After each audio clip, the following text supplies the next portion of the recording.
day and welcome to the Wednesday, April 14th edition of the Islandstats Sports Brief. I'm Earl Baisley. The government last evening held their regularly scheduled COVID press conference. Premier David Burt, during the Q&A period, answered Islandstats questions regarding the SailGP event. But did you answer questions saying that direct your questions to the BTA?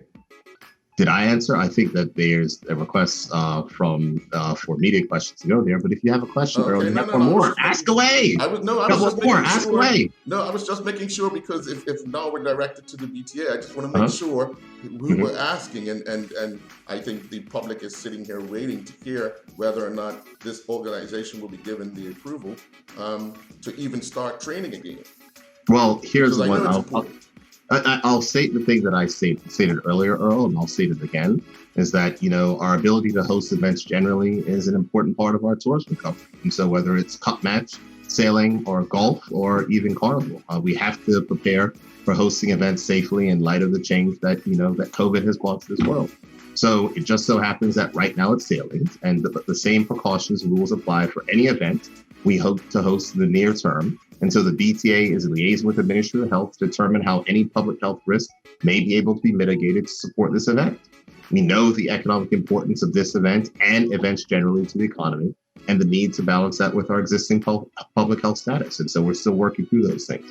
The answer that I gave on Sunday was that SailGP was not part of a consideration of what we were doing when we were discussing these restrictions. They're not. So we now have to deal with the things which come after the decisions that we've made in the interest of public health. And that's where we're working. Okay. My final question would be, we have elite athletes who are attempting to qualify for things such as the Olympics and other international events. Has any consideration been given for them to be allowed some access to training during this period? As you've indicated, it's very difficult for elite athletes to be out of training for any period of time. Earl, that's a great question. It's not something that we've ever considered. I'm sure someone may want to make a request to the Minister of National Security. Something may be considered like that. It's a great question. I'm happy for you to write in. It's not something we've considered, to be completely honest, but I understand giving it as an Olympic year, there may be one or two cases and people who are going to represent the country. It's something that may be able to be considered. But the main message is, 7 days. But elite athlete, you're right, getting ready to qualify for the Olympics or something like that may be a challenge. So the last thing we want to do is have one less Bermudian representing our country in the cap. One was turned down today, but I'm done. Thank you. Look at you, Earl. You got all the tricks. Seriously, Earl, have that person shoot me a message. It is a consideration, but I can accept that what we're trying to do is to hold tight. During the Walk Down Memory Lane show last evening, Karen Simons was asked about the difference between Island Rangers and the Somerset Trojans. I'm new to Somerset. It was a big difference in that Conrad Simons, I would say that he was a professional coach. He was so professional that if we were, let me say this here, at that time, I hadn't made the first team so we had two teams. I was in the second team, we called the B team, right? Mm-hmm. But if on a Saturday, the day before a game, if we were up at West End School kicking the ball around, and if Conrad saw we guys up there kicking the ball around, he would come over and take the ball away from us. Because he said, I don't want any of you guys to get injured. He said, these are the games where you get injured, in these little friendly games, So every time we had somebody on the lookout to see if Conrad was coming on the street, and if he came, go in the street, you know what I mean? But it taught us a lot, he was a true professional, He would put us on a curfew and say, well, look, if I knew one particular guy, he was schooling all the girls for Somerset. And one night he was seen by Conrad out after a certain hour, sitting in a certain stool, right? You can call his name. We have no secrets on this show. I'm my mate, Borley Smith. Yep. Borley Smith. And anyway, the very next day, on the early game, right? We had our team meeting and everything, and he didn't announce the team right there and then. And when we got down in the changing room, changing up, he said, "Okay, this is the team," and he left Borley's name out. Wow. And Borley asked why, and he explained to why. I saw you and Borley had admitted, yeah, you did. So again, he's a professional coach. That's the way he operated, and we like that. Edward Icewater Smith explained why he saw the need to give young men in Dockyard a chance to play football.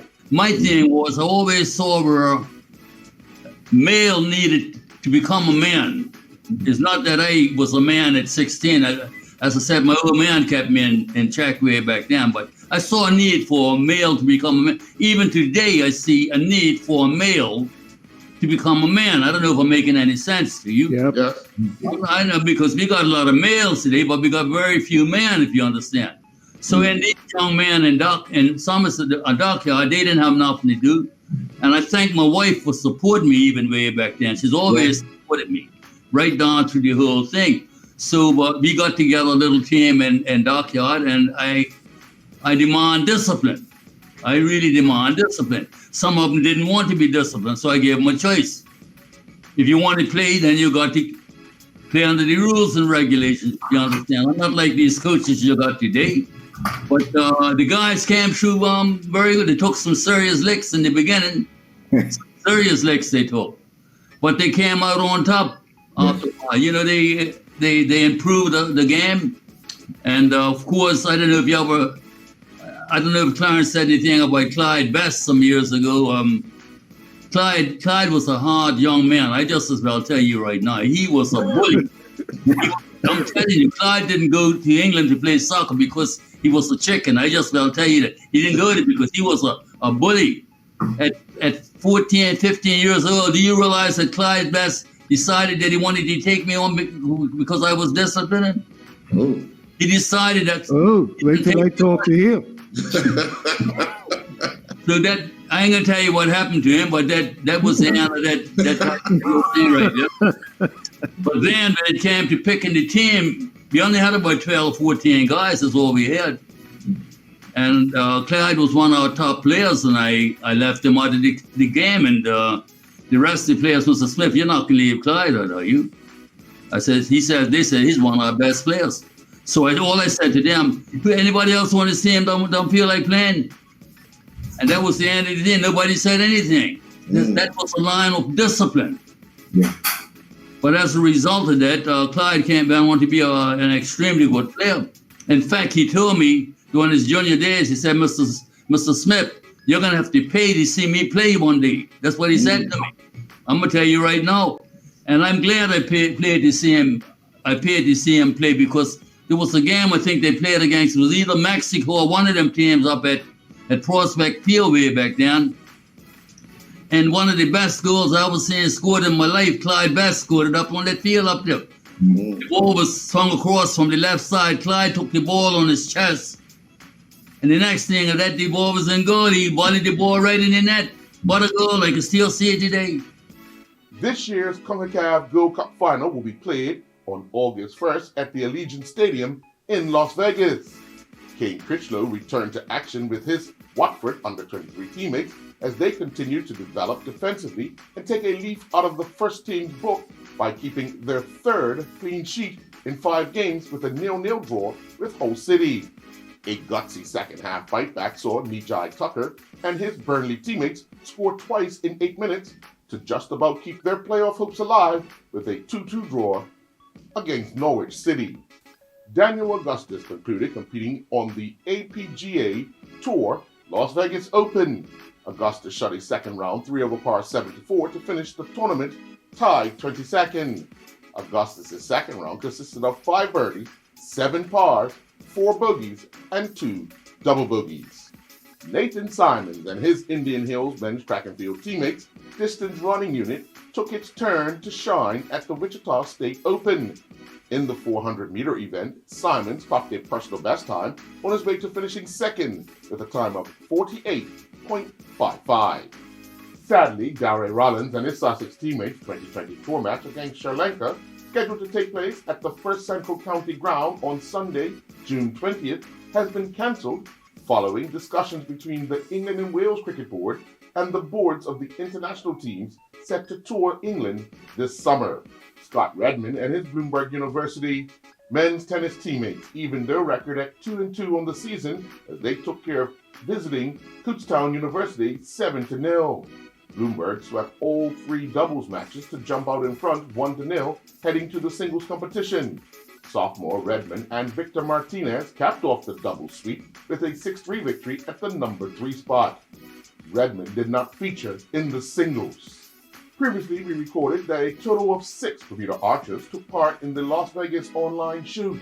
Today, we bring you the preliminary overall results for the Bermuda archers according to the official website. In the junior recurve division, Jaden Roberts finished 20th, whilst in the recurve flights, Cameron Pickering finished 14th overall, with Bernard Wade III finishing 32nd. William Pickering was 41st, with Aileen Weeks finishing in the 82nd spot. Trina Roberts rounded out the Bermuda archers in the 96th spot overall.